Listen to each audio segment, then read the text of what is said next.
Welcome into the award-winning RotoWire Fantasy Basketball Podcast, brought to you by our friends at Rebet. It is Friday, March 21st, 2025. Here, Alex Barutha with Shannon McEwen, who is dealing with an illness, powering through it. I'll be all right. I'll be all right. Yeah, and Ken has abandoned us to go to Florida, which I will actually be doing basically in 2 weeks. So I will also be abandoning this podcast and abandoning watching basketball in April. But let's jump into the news right away then. So we had Steph Curry last night exit with a pelvic injury after a hard fall, and he was taken for an MRI. As of right now, when we are recording this, we do not have any more information. However, it's worth noting that he tried to talk himself back into the game, be like, I can come in. Steve Kerr was like, no, it's not worth it. Warriors' next game is tomorrow, Saturday, in Atlanta, which is the start of a 6-game road trip. To me, Shannon, I'm not too worried about Curry, but let's say he misses a couple games. Is this just like you just go and add Pajemski, Buddy Hield if he's available, that kind of a thing? Yeah, exactly. Pajemski, Buddy Hield, those would be my two primary targets if they're available in your leagues. But the fact that Curry wanted to go back in is very encouraging, right? So hopefully, maybe they sit him an extra game or two just to make sure he's at full strength. But certainly encouraging that he wanted to re-enter the game after the injury. We also had Jalen Brunson out of a walking boot, and he's doing some light shooting. The reporting is that there's optimism that he'll be able to play a few games before the postseason. Now, most people's fantasy leagues probably end significantly before that. We've had Deuce McBride start 7 games, averaging 13 points with 2.5 threes, 5 assists, about 3 boards, and 1.3 steals. Darby in the chat asks, would you hold Jalen Brunson or drop him? I'm dropping him because I still think the upside is like 3 to 4 games at max that he plays, but it's not going to be a ton of games, right? So right now I'm dropping him. And that's obviously if you're in the playoffs right now in a head-to-head league, yes, you're dropping him. If you're doing the full schedule and playing in your roto leagues or whatever the format may be, there's if you've got the room on the bench, I don't fault you, but I just feel like it's going to be too few games to make an impact on your fantasy roster. I agree. I think he's only worth holding if your fantasy league goes to the last game of the season. And even then, are you going to get a 36-minute game out of him? Probably not. Right. Yeah, people who are watching live, listening in the chat, get your questions in. We'll answer those in just a second. We've got some good ones already. Also a reminder, rotowire.com/pod for a free look behind our paywall here at RotoWire. We're doing, especially this time of year, amazing baseball work. A lot of that stuff is paywalled by our fantastic writers. So rotowire.com/pod. Let's get to some listener questions very quickly before we touch on the waiver wire. First in the chat was Aaron Van Buren, who is asking if OKC Jalen Williams comes back this week, who of these players do I drop to activate? Jeremy Sohan, Aaron Wiggins, or Keyshawn George? Shannon, my answer would immediately be Aaron Wiggins, but let me know what you think. Whew. Yeah, I'm siding with Aaron Wiggins as well. Keyshawn George, he's been moving in and out, it's kind of to be determined if he's going to just be immediately reinserted in the starting lineup. I'm assuming he will be, though. Aaron Wiggins. It's Aaron Wiggins. Yeah, I still kind of believe in Sohan's upside. Keyshawn George, I really like just as a defensive guy. So let's put it this way: this is a good problem for you to have. I wouldn't worry too much about who you're dropping necessarily. We got a question from P-Dub about Steph Curry. We answered that already. Talked about Brunson. Just Keyshawn George plays starters minutes the next 2 games this week. Yeah, the Wizards have been kind of weird. Like he only played 19 minutes and then he had a DMP. I know, like, so did Justin Champagnie. It would just shock me if Keyshawn George just suddenly became a DMP or suddenly started playing 19 minutes. I think that this is a Like, this is a tanking situation that I think they didn't play. It was kind of shameless, to be honest. I guess my only concern is they do play like Toronto, Philly, Brooklyn this week. I'm going to talk about that later with one of my waiver wire pickups. I would just prefer to hang on to George. But let's put it this way: if he's a DMP again, or if he plays like 15 minutes again, that's rough. That's hard to hold on to. Yeah, I mean there was an injury attached to that DNP, right? A minor knee injury, which kind of cropped up out of nowhere, but that could have been the reason why he why he only played 19 minutes and then sat out a game. I'm with you though. I'm optimistic his minutes are going to be heavy for the remainder of the season. This team is starting Keyshawn George and playing him 38 minutes is beneficial to their tanking efforts. As well as Sure. him growing and maturing as a player, right? You know, the guys like it's going to be guys like Chris Middleton and some of the vets that I have to assume will sit more the final couple weeks of the season. Let's see. We've got some questions. We'll hit one more quickly. Wadu Isolife, what a name. Will Maxey come back next week? I wish I had a great answer for you. It's a back injury. He has missed. He has played 2 games in March to start the month. So they're obviously in no rush to bring him back. Seems like he has a legitimate injury. Pretty easy, I think, for Philly to dodge the NBA's Adam Silver's hammer. And when it comes to resting guys, so I would not bank on Tyrese Maxey coming back next week. But it's also, if I had Tyrese Maxey on a roster, which I don't, so it's easy for me to say, I would try to hold on to him. Yeah, I'm with you there. It is a similar scenario to Brunson, where I do believe if Maxey returns, when he returns, hopefully, I think it's going to be too few games to really impact your season much. I think he'll play a game, sit out the next. There's going to be a lot of ridiculousness as we've seen for especially the second half of this season. There's risk involved. Philly doesn't have much reason to bring him back. And that's my main concern. You know, you've had Embiid ruled out for the rest of the season a couple weeks ago. Finally, Paul George in the past week, that was announced. Same thing for him. I'm counting down the days for it to happen with Maxey as well. And back injuries can take a while to heal from. So, and they're easy to tweak as well.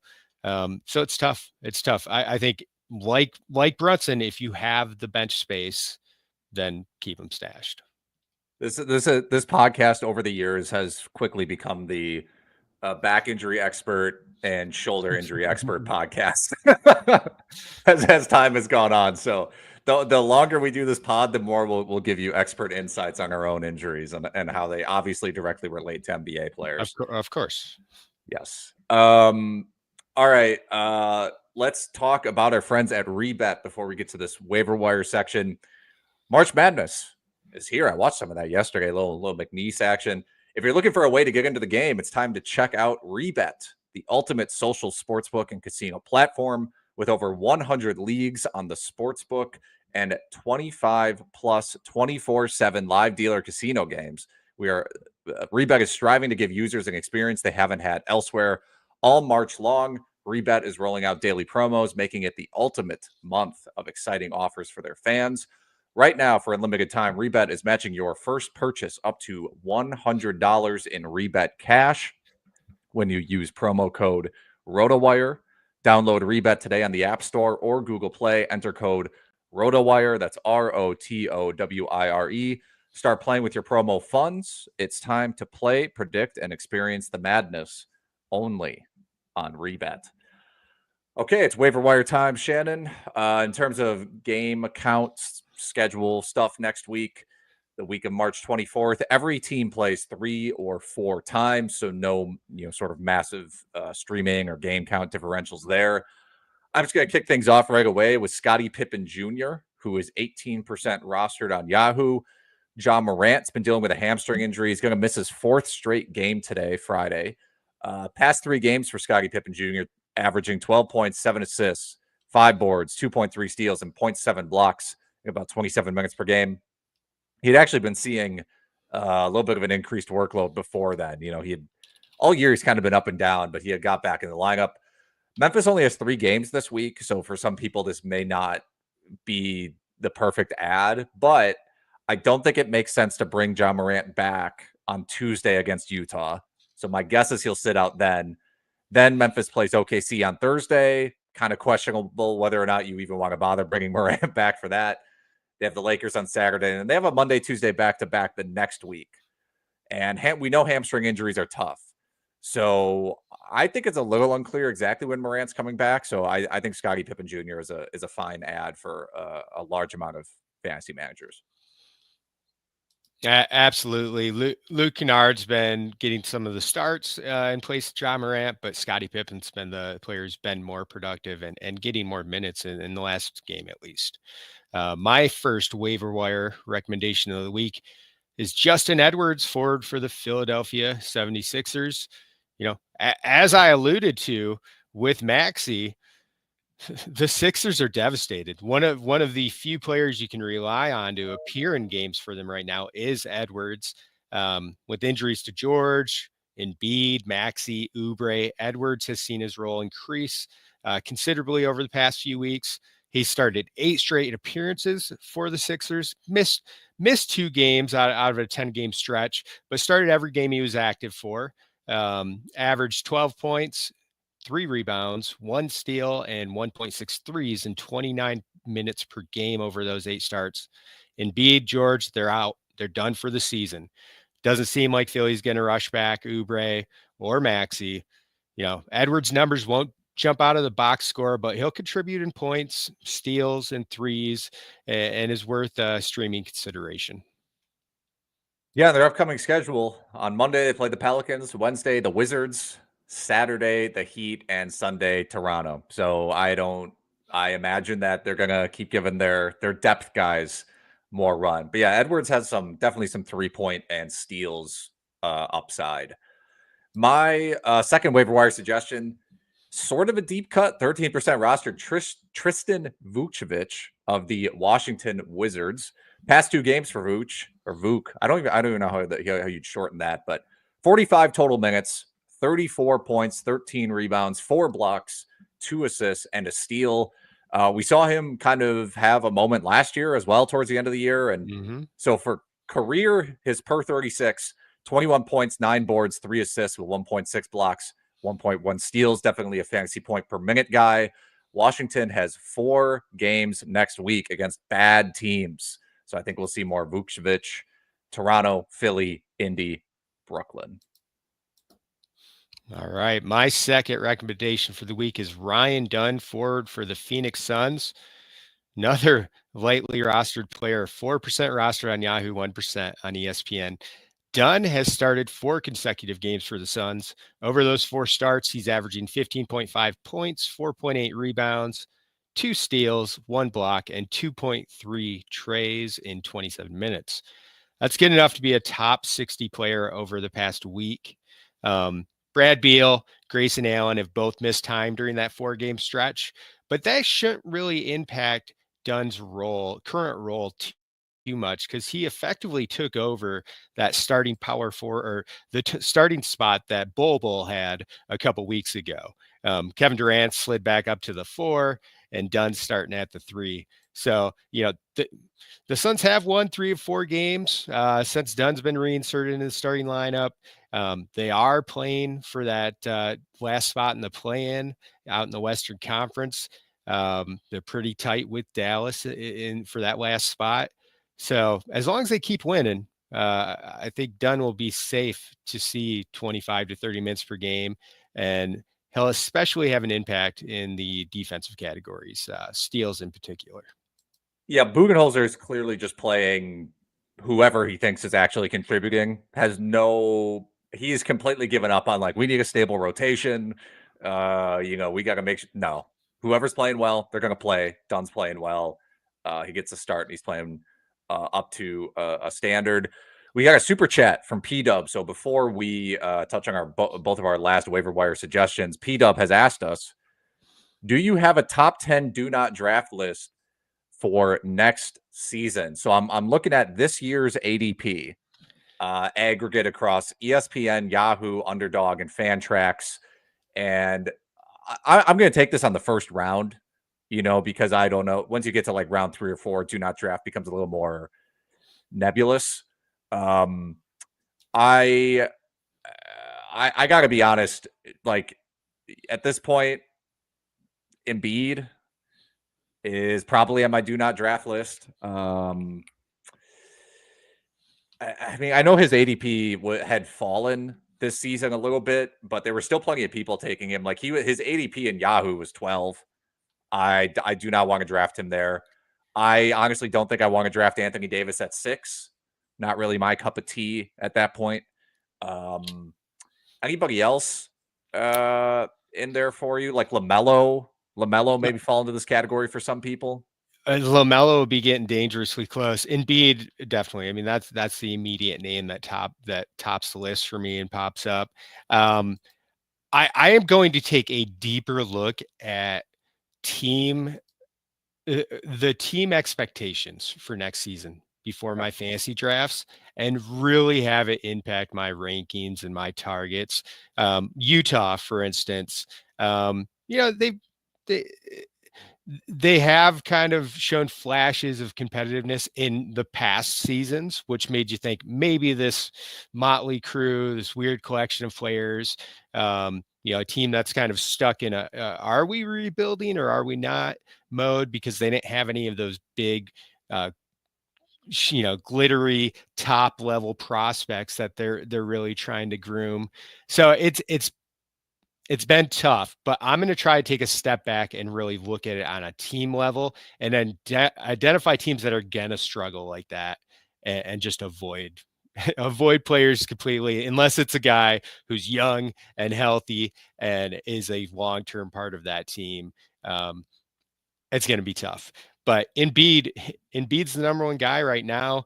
Paul George probably number 2 or damn close to it. So you got a couple Sixers in there. But we'll see. The Sixers going to end up landing a big lottery pick, and maybe Embiid and George are healthy next year, and they're just one of the top teams in the East. It's going to be tough. We will have some off-season content for you and really flesh out these type of lists though for you well before draft season next year. So apologies that I don't have a better answer, but I'm actually focused on my postseason drafts right now more than 25, 26.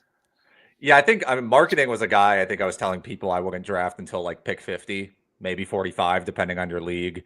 But I think the point you made, like the broader point you made, Shannon, is correct, where it's like, I think fantasy managers, especially next year, are going to really just start focusing more on team context, because it's gotten ridiculous. I mean, I know this year is because the draft is really good, right? It wasn't as much of a problem last year, but another thing you need to remember is it's a massive, massive impact if the guy you draft in the first round goes down.